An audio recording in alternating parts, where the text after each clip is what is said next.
Remember this? It was the worst part of my singing career, and it was all over social media. The group that I helped put together with endless hours, endless days, endless nights decided to get rid of me.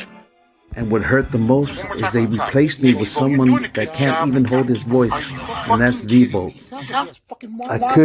I didn't understand what was going on. And the worst part about it is having someone apologize to you for something they can't even do, and that's sing. I just want to say I'm sorry, man. I didn't mean to come in here and take your spot. Just leave me alone.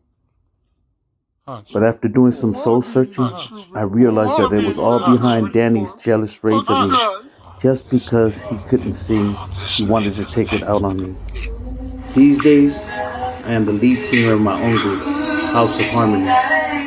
For Vibo, Dope, and their singing group, they now resort to only singing in the garage when they're drinking. What losers. So with that said, fuck Vibo, fuck Dope, and fuck their whole damn singing group.